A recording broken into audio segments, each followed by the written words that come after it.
此人在求生界无疑是一泓清流，别人都是闲来无事挑战荒野，而他则是被迫水上生存，一待就是好几年。平时黑水煮树皮，长期瘦罗放整齐，偶尔豪华配齐餐，蔬菜水果放锅上。别问他为什么不在岸上生活，这问题实在太蠢了。没钱没房更没妞，如今只能外面溜。发哥带上简单不能再简要的锅碗瓢盆丁辅具，从这一条破败不堪的82年小木船，正式开始他的野外水上生存。这里黑水淹没了整片陆地，只有高大威猛的树木崭露头角，这也是发哥以后遮风挡雨的好去处。前方突然出现一片绿油油的瓮菜，吸引了他的目光。发哥开始趴在船头，伸手大肆搜捕瓮菜根部下方的什么东西，原来是他最爱吃的福寿螺，而且这些玩意的个头还挺大，一只不怕死的小螃蟹也不能错过。不一会儿功夫，发哥今天的伙食就搞定了。临走之前还顺走一根木头，等下他可是做饭的垫脚石。接着发哥滑到一棵早已圆寂的枯树面前，准备收集一些柴火。在这片黑水河域，收集足够的柴火并不困难，因为很多树木都已经被黑水淹死了。像这种稍微大点的树枝，直接上斧子轻松搞定，偶尔遇到顽固分子就锯子侍候。不久之后，柴火收集的差不多了，发哥满意的离开了这里，去寻找合适的地点生火做饭。发哥很快来到一棵茂盛的大树面前，推剪擦擦李并华，慧心巧手不求夸，一顿猛如虎的操作，大树立马心颜焕发。不得不说，发哥这些年四处漂泊，早已练就了一身白嫖的本领。今天生火做饭就选择这里吧，毕竟这2棵供过浴火焚身的大树，再受点皮肉之痛也不算什么。发哥把木头横着绑在树干上当支点，然后将白嫖的树枝挂起来，作为防风之用。至于灶台的搭建更加简单，用钉子把木头固定在树桩上，再铺上一些绿叶即可。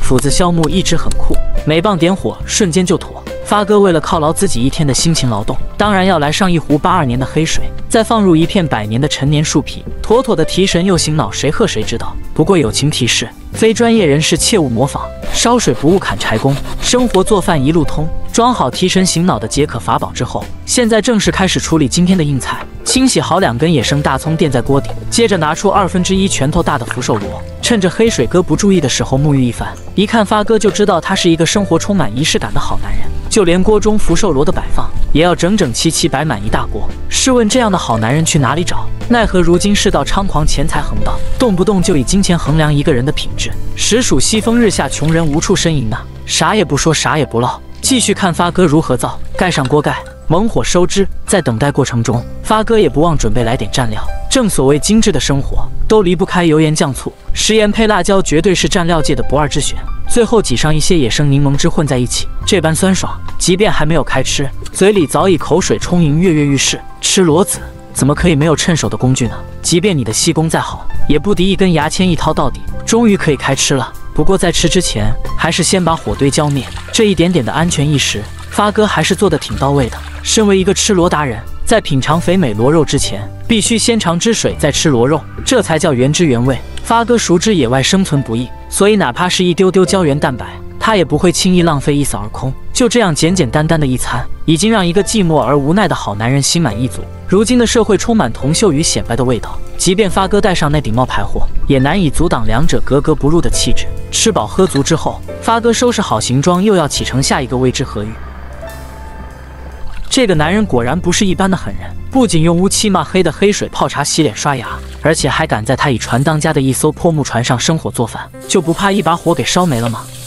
今天一大早，发哥又开始寻找资源丰富的合适河域。这里环境看起来还不错，树木相对茂密，且适合暂时安营扎寨。魔斧、利刀、锯树三不误，收集足够柴火才是酷。拿起一卷绳子，在两树之间绑了起来，接着盖上一张崭新的防水布，且拉紧四角，一个临时遮风挡雨的庇护所就做好了。不得不说，只要思想不滑坡，方法总比困难多。今天发哥为了庆祝远离喧嚣的城市烦恼，他决定要吃一顿好的，毕竟以后会很长时间不上陆地补给了。接着他淌了一下黑水，还顺便洗了把脸，当然发型也要处理一下。正所谓头可断血可流，发型形象不可丢，一切准备就绪的靓仔发开始解绳划船，寻找搭建灶台的材料。很快他来到一处绿意盎然的植被面前，砍来了很多绿叶嫩枝，还从水里捞出不少连根带泥的水草。难道发哥要用来做床垫吗？在野外生存，拥有一双火眼金睛是多么的重要，稍不留神又可以加餐了，而且是几颗乒乓球大小的福寿螺。不过这些都不是重点，重点在发哥眼中似乎没有什么不敢吃的野菜。他又在水草堆上面摘取了一些嫩芽部分，还有回去路上遇见的绿植，通通一视同仁，谁也别想逃脱。发哥回到庇护所之后，开始在船头比划了一下，好像懂得如何搭造比较恰当。他将粗大的木头锯成几小段，然后铺在湿润的水草上面，紧接着在上面架起2根较大的木头做台面，最后放上2根铁柱用钉子固定，两者的距离刚好可以架起水壶与铁锅。不得不说发哥的鬼点子真多。接着刮了一点木屑做火龙，每棒咔嚓几下，就这样顺利的点燃了篝火。为了火势能更大旺盛，发哥还掏出了一根精致的吸管，玩起了玉冰烧吹口技，当然还不忘每天必饮的黑水煮树皮，这已经成为了发哥的铁打精神寄托了。烧茶不误做菜工，豪华大餐的前期准备工作已经做得差不多了，接着配菜与主菜陆续搞起来。一根大葱委曲求全躺在锅中，异变的西红柿与发育不良的小黄瓜，通通大卸8块，成为今天主角的配菜。就连蒜哥也来凑个热闹，生怕自己错过什么。最后发哥拿出了今天第一主角的佩奇肉，不要问佩奇肉是从哪里来的，我只能告诉你，是靓仔发离家出走的时候带的唯一肉质食粮。毕竟长这么大个人了，第一次干这事，难免会有后顾之忧嘛，我们就原谅他吧。起锅烧油，爆炒大蒜，倒入佩奇肉，与之油蒜交融。短短10秒钟的肌肤之亲，周围的空气已经充斥着香喷喷的迷人肉香，滋滋作响的油炸声，让人嘴中的口水不自觉地渗透出来。要不是庆祝逃离烦扰的都市生活，发哥平常根本舍不得吃这些奢侈的豪华大餐。等到佩奇肉煎到8分熟的时候，再倒入所有的配角，翻炒5分钟，今天的豪华大餐也就完美出锅了。这时天空也黑了下来，为了光明，也为了情调，发哥点上了2根自制蜡烛，在微弱的蜡烛光之下，一切都显得那么自然，那么美好。虽然生存条件十分艰苦，但发哥此时此刻的内心是多么的平静与惬意。都市里的纷纷扰扰早已烟消云散，此刻金钱的魔力在他面前，还不如这一锅极品美味来得吸引，来得充实。每天能像这样饱饱的吃上一顿，如今成了发哥最奢望的事情。再来上一口提神醒脑的黑水树皮茶，一天的疲惫从此远走他乡。也许是黑水茶劲头太大，发哥的睡意渐浓，他终于躺下结束这朴实无华的一天。一个厌倦社会铜臭味太深的男人，独自一人划着一艘破败不堪的小木船，来到这片黑水河域寻找他的生命真谛。平时黑水煮树皮，长期瘦螺放整齐，偶尔豪华配齐餐，蔬菜水果放锅上。而发哥生活在这条小木船之中，早就已经形成黑水洗漱的良好习惯。当大地刚从薄明晨曦中苏醒过来的时候，新的一天来临了。发哥今天早早起航，似乎有大动作。原来他已经决定为自己换一种生存环境。由于小木船是前置前驱，因此当船身整体向前滑行的时候，头重尾轻的问题就特别突出。转眼间，发哥就来到了一处新的水上森林，高高耸立的大树犹如绿色巨人一般，为新建营地提供了一定帮助与庇护。不时也能听见小鸟在树中哼上几句，仿佛为这名陌生人举办的欢迎仪式。眼前有一棵早已圆寂的枯木在沉睡着，而发哥熟练地用船桨刹停在他面前，把毛绳绑好之后，他站在枯木上来回走了几步，不时还用双脚跺几下检查其牢固性，特别是它的浮力是否足够大。这棵枯木的树干虽然很大很粗，但是它的露水面积还远远不够，而且单独一根树干漂浮在水面很不稳定，想要在其上安营扎寨，一定要扩大漂浮面积。于是发哥再次划起木船，开始在附近河域搜寻了起来。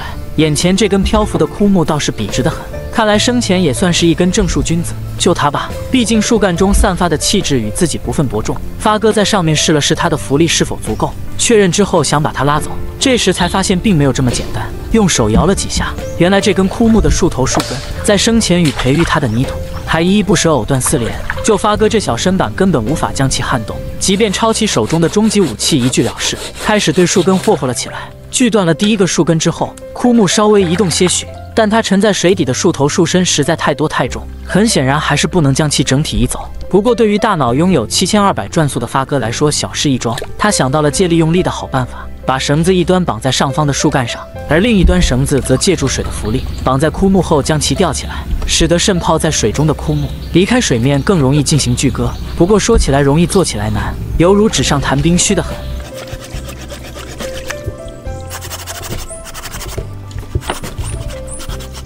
经过发哥9981锯之后，藕断丝连在枯木上的最后一根树根毅然被锯断。松开绳子，被困已久的枯木瞬间重获自由。不过这只是他的一厢情愿罢了，因为他很快就成为靓仔发的新坐骑。真是刚出虎口又入狼窝呐！身手矫健的发哥为了省去绕路的时间，直接躺平在船上，穿过了这棵大树。被解放的枯木乍一看不觉得它有多长，但近距离与小木船一对比，原来两者相差无几。稍微把枯木表面的树皮清理洗净之后，把它与小木船系上绳子，发哥直接蹲在枯木上做起了人工发动机，而小木船则被一路牵引跟随着。好在两根天选之木的距离并不算太远，对准树眼直接插入，快很准，无可挑剔。加上发哥从旁整理与调味，两根枯木瞬间粘在一起不离不弃，这样就有足够稳定的浮力与使用面积。下一步只需要采集材料，对两根枯木进行加固。随即发哥二话不说，像灵活的猴子，提着斧头爬到树上狂斧乱舞起来，接着将精挑细选的树枝通通钉固上去，两根枯木的组合瞬间大变样。再把小木船上的甲板也拿下来铺平，发哥立马情不自禁坐了上去。正所谓出色的匠人，往往都是匠气做产品，匠心出作品。这件水中杰作，发哥表示十分满意。坐在上面喝一杯黑水树皮也别有一番风味。随即再用乌漆嘛黑的黑水整理一下仪表仪容，毕竟人穷不要紧，但意气风发不能丢。接下来的任务就是生火做饭了。发哥决定把捡来的易拉罐将其全部剪开，当做炉灶的垫子。这样一来可以防止在柴火焚烧的时候，不至于把新营地的底木给烧掉。正当发哥需要回到小木船拿工具的时候，小木船早已生着闷气越飘越远。谁叫发哥喜新厌旧？突如其来的突发事件让发哥很是挠头，无计可施，只能脱衣下水把小木船划回来。